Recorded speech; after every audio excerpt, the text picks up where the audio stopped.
Eu sou isso aqui, não é a versão light. A light fica por conta de quem teceu os comentários. Eu não sou light, eu sou alguém que de fato tem lado, tem postura. Essa é a minha postura do meu dia a dia. Agora, essas grandes campanhas que estão gastando 100 milhões de reais de dinheiro público, eu acho isso inaceitável. E você votando no 28, no dia 6, que é o dia da revolta popular, vai ser a primeira vez na história que alguém vai ganhar a Prefeitura de São Paulo pelo povo de verdade, sem gastar dinheiro do próprio povo. Sou o único dos 6 candidatos que estão na dianteira que não está usando dinheiro público. Então eles estão, para você que está ouvindo, a CBN, eles estão gastando, para mim, um atentado à moral, à democracia, gastar 100 milhões de reais, né, do nosso dinheiro para fazer propaganda enganosa no rádio e na TV. Agora, sobre você falar de rejeição, eu queria achar onde que está essa rejeição. Eu estava em Heliópolis ontem, o Elipa tá dominando. Pergunta para quem é de Heliópolis. Fiquei lá por 4 horas e o que eu vi me assustou. Vindo para cá também, na CBN, eu tô fazendo, quem quiser assistir o que eu acabei de gravar, eu não tenho marqueteiro, não tenho fundo eleitoral, não tenho tempo de TV, não tem rádio. Inclusive, para mim é uma honra estar no rádio aqui, porque eu nunca tô no rádio. Eles usaram o rádio com o nosso dinheiro público para destruir a minha imagem e não estão conseguindo. Eu vim e aí eu fui gravando uma sequência, perguntando para as pessoas, vai votar em quem? É assustador o tanto de gente que fez o M, tem indecisos também. Nem pedi voto, só perguntei, não, eu vou decidir no final. Agora, é assustadora a onda desse M, né, que está sendo colocado aqui em São Paulo. E ninguém vai ser amado se essa pessoa não for rejeitada em primeiro lugar. Então eu tô amando essa fase de algumas pessoas falarem que não votam em mim de jeito nenhum. Mas eu tenho certeza que a gente, pela graça de Deus e a confiança do povo em querer algo diferente, a gente vai vencer no primeiro turno essa eleição. Eu queria voltar um pouco essa coisa do debate, porque ficou pra gente falar aqui sobre o caso da cena em que só aparece na ambulância tomando oxigênio depois de tomar a cadeirada do Datena. Circulou na sexta-feira um vídeo em que o senhor disse que a cena foi montada. Não falei isso. Não, o senhor disse assim, vou abrir aspas. Não precisava daquela ambulância. Eles queriam fazer uma cena, esse povo aí. É isso aí. Numa referência à sua equipe, Sim, assim entendo. sim. Dava pra ir correndo pro hospital tranquilo. Não é insuportável, fecha aspas. Depois teve um evento de campanha em que a Folha de São Paulo perguntou pro senhor novamente sobre o episódio. O senhor disse assim, eu achei patético eles terem postado aquele vídeo, eu dentro da ambulância. Eu não autorizei aquilo, eu achei patético. O senhor não manda na sua campanha? Manda. O problema é que às vezes a pessoa tá emocionada e quer mostrar coisas que não precisa de mostrar. Né? Não poderia ter dito, por exemplo, Poderia. não faça isso. Não, mas eu nem tava sabendo que tava postando. Depois que eu mandei resolver isso, já tinha ido pra 10 mil Instagrams, aí ninguém segura nunca mais. Quando eu falei e ratifico, quando eu falo que dava pra ir, eu sou um Ultraman. Eu corri 84 quilômetros com o tendão inflamado.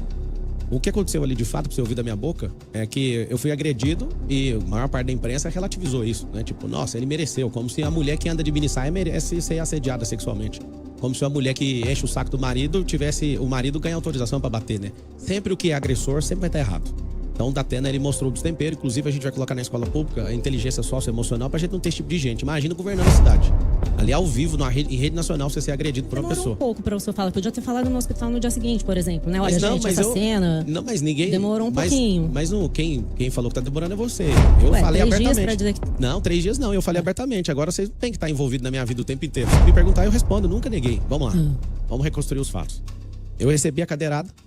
Inclusive, tive que engessar ontem, porque eu tô sendo exprimido nos eventos. E aí não tá melhorando. Eu tô com a fratura nível 2 nesse dedo aqui. E ontem o Dr. Rafael, ortopedista, viu e teve que engessar, porque não tá parando. E toda hora alguém quer tirar foto e acabou me espremendo. Então engessei ontem pela primeira vez. Ele vai reavaliar mais uma semana. Se não conseguir, vai ficar mais uma. Ele falou que em 15 dias dá pra resolver isso aqui. Vamos reconstruir os fatos. Quando o Datena, né, com comportamento análogo a um orangotango, desfere aquela cadeira sobre mim, eu coloquei as 2 mãos e tirei a minha cabeça um pouco pra esquerda. Esse dedo aqui sofreu a pressão inteira, na primeira. Ele fez isso com a cadeira, ele foi arremessar a cadeira, ele foi o segundo golpe. No arremesso da cadeira, ela pega bem aqui. E aí eu tenho até agora, né, a mancha aqui. Eu mostrei ao vivo já em 2 programas a mancha que ficou na costela, que é o 6º arco costal. Eu tive fratura no dedo, na base do polegar e aqui. Aqui mesmo não tem nenhum problema, só nesse lugar aqui, ó. Eu tava indo pra minha escolta, eu não queria entrar em ambulância. E alguém falou assim, ó, é a parte que você não vê no vídeo, mas eu falaram assim, ó, pessoal, cara, se você tiver uma perfuração no pulmão é melhor você ir. Aí eu dei uma olhada, falei, perfuração no pulmão aonde? Por quê? Porque eu tava respirando e quando chegava em 70% da respiração começava a doer. Aí eu falei, então vamos na ambulância. E a gente saiu na ambulância. Eu achei patético ter filmado e mostrado foto de ambulância e tudo. Eu achei, reprovei e quase desliguei a pessoa que fez isso. Cheguei no hospital... Não era fácil só apagar o vídeo? Se postar qualquer coisa, em 3 segundos já o povo na internet já pega e fica todo mundo apaixonado com o que tá acontecendo. Não apaga. O que você coloca não tem como apagar mais. Bom, então isso foi Só terminando. Desculpa. E aí, chego no hospital, fiquei 3 horas dentro de máquina de ressonância magnética e de tomografia. Terminou, eu respondi. Ainda respondi, né, num tom de brincadeira, porque eu fui vítima do Datena, mas eu não sou vitimista. Então, sim, se fosse pela minha vida, dava pra ir correndo. Eu sou muito tranquilo com isso. Não neguei nenhuma vez. Inclusive, o evento que eu deixei filmar tinha 30 pessoas filmando. Aquilo ali pra mostrar de fato que eu não sou vitimista e não sou. E continuo firme. Sem TV, sem rádio, sem dinheiro público, sem padrinho político, sem o braço direito pra se mover. Sem tudo, sem rede social. E você vai ver que o herói não é eu, o herói é o povo de falar. A gente não aguenta mais esses políticos, estão querendo parar esse cara de qualquer jeito. Candidato, o senhor tem usado bastante a carteira de trabalho, né, como um símbolo aí da sua campanha, tanto para atingir os adversários, como para produzir alguns memes. Mas as suas empresas, essas que o senhor mencionou para Maria Cristina, inclusive que estão fazendo uma expansão global, elas colecionam alguns processos trabalhistas justamente de funcionários que dizem não receber direitos trabalhistas. Tem pelo menos 12 ações nesse sentido. Além disso, o senhor estava falando do conglomerado e da expansão dele. Uma das empresas o senhor deixou de declarar, né, quando o senhor declarou o seu patrimônio para a Justiça Eleitoral e para a Receita. O senhor é uma empresa que vale cerca de 22 milhões, a Flat Participações. Isso tudo não é um contrassenso em relação ao que o senhor prega, tanto em termos de prosperidade das suas empresas, quanto da importância da carteira de trabalho como esse veículo para a autonomia das pessoas? Primeira coisa, Vera, é que a empresa não pode participar de processo eleitoral, nem do ano e nem sendo atacada. Vocês estão trazendo as minhas empresas, elas não devem entrar. Quem trouxe foi o senhor. Não, mas tudo bem, quem trouxe foi ela, porque ela falou da direção. Sua única experiência, candidato, sua única experiência como empresário. Eu tenho muito mais experiência que esse mas empresário, isso é o seu eu sou passado. atleta. O senhor tem coordenação, o senhor tem Se você deixar, eu posso responder. Não, eu estou dizendo o porquê da pergunta, queria que o senhor respondesse. Eu já estou respondendo. Então vamos lá. Vamos lá. As empresas não participam do processo eleitoral. É proibido a empresa doar, é proibido a empresa participar. Quando você fala, o nosso grupo hoje é avaliado em 5,2 bilhões de reais. Esse é o grupo, não sou eu. Aí você fala, você escondeu uma empresa. Mas como que eu escondi uma empresa? Eu vou ter que dar aula de direito empresarial? Você sabe estruturação de hold, de family office? Quem está falando isso é a Receita, não sou eu. Não, a Receita não falou isso em lugar nenhum. Quem falou isso foram os jornalistas. Aí você pode pegar o nome, você acabou de errar. Não foi Receita que falou. Eu não tenho nenhum problema com a Receita Federal.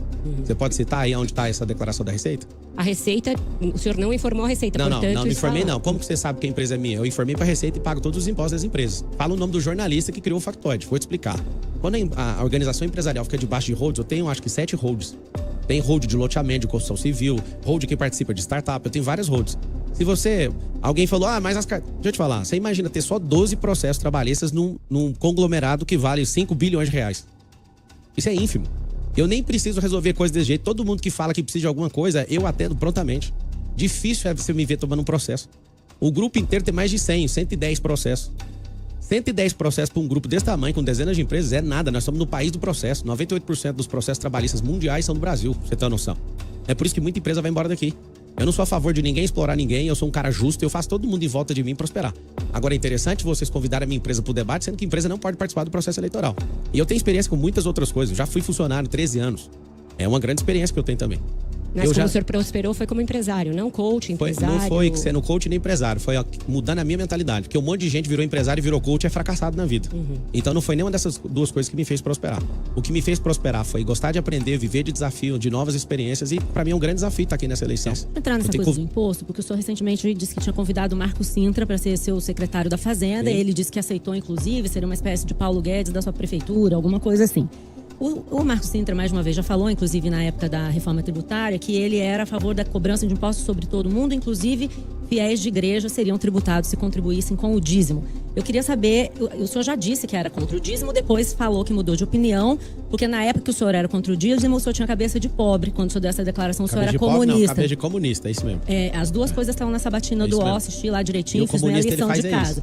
E aí eu queria saber se no eventual governo seu, com o Marco Sintra na Fazenda, o senhor vai ser a favor da cobrança de impostos sobre igreja, sobre dízimo. A prefeitura tem pelo menos 3 impostos, IPTU, ISS e TBI, que poderiam entrar nessa... Se a igreja não ajudasse com a questão social, tirando gente das ruas, restaurando casamento, ajudando a moldar o caráter da sociedade, eu seria.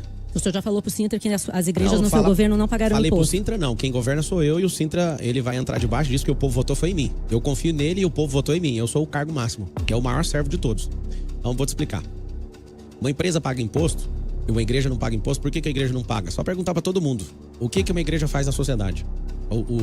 Várias coisas que a sociedade nossa, né, através do poder público, gasta dinheiro, a igreja católica, a igreja evangélica, os espíritas, que são o povo que mais contribui, que são mais caridosos. Se você cobrar impostos dessas instituições, não faz sentido porque elas já estão ajudando o Estado. Inclusive, as pessoas que estão dando dízimo já pagaram. Presta atenção nessa informação. Quem deu o dízimo já pagou o imposto disso. A gente tem uma carga tributária de 43% no Brasil. Já batemos 2 trilhões de impostos. Esses incompetentes que estão governando o Brasil, hoje, 70 mil políticos, fez com que cada um aqui nessa mesa devesse 40 mil reais cada um. Nós temos quase 7 trilhões de endividamento. Na época do Brasil Império, teve uma revolução aqui no Brasil praticamente, chamando o imposto de 20% de quinto dos infernos. Hoje a gente vive nos 2 quintos dos infernos e a gente, de fato, tá achando isso normal. Pelo menos devolvido em benefício para nós era uma coisa. Agora, a igreja já ajuda. Todas as religiões, elas já ajudam a sociedade e essa é uma forma dela já devolver. Elas não estão fazendo clubes sociais. Elas já devolvem isso para a sociedade. Então não faz sentido tributar mais uma vez quem já está ajudando a sociedade.